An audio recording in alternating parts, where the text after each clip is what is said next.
अस्सलामुअलैकुम, आप देख रहे हैं निज़ाम टीवी। मैं हूं सवात नान।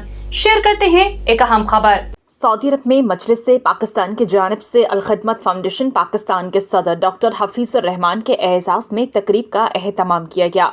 इशाइये की मेज़बानी राना अब्दुल रऊफ, सैयद साकिब जुबैर और राना उमर फारूक ने की। तकरीब में सफारत खाना पाकिस्तान के वेलफेयर अताशी साद अजीज ने खुसूसी शिरकत की।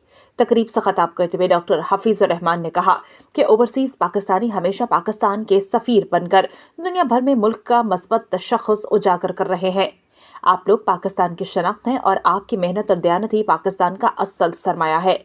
उन्होंने कहा कि अल खिदमत फाउंडेशन मुल्क में हुनरमंद अफराद को बाइख्तियार बनाने के लिए अल खिदमत बनो काबिल प्रोग्राम के तहत अमली इक़दाम कर रही है ताकि नौजवान जदीद हुनर सीख कर बैरून ममालिक में रोजगार हासिल करें और पाकिस्तान का नाम रोशन करें। सऊदी अरब और रियाज भत्तानाज केरला मार्केट सफा मक्का अस्पताल के करीब हशाम ओकला फार्मेसी आपकी खिदमत में पेश हर किस्म की म्यारी मेडिसिन पर 10% डिस्काउंट हासिल कीजिए। राब्ते के लिए 27665556 बेहतरीन मेडिसिन का मरकज।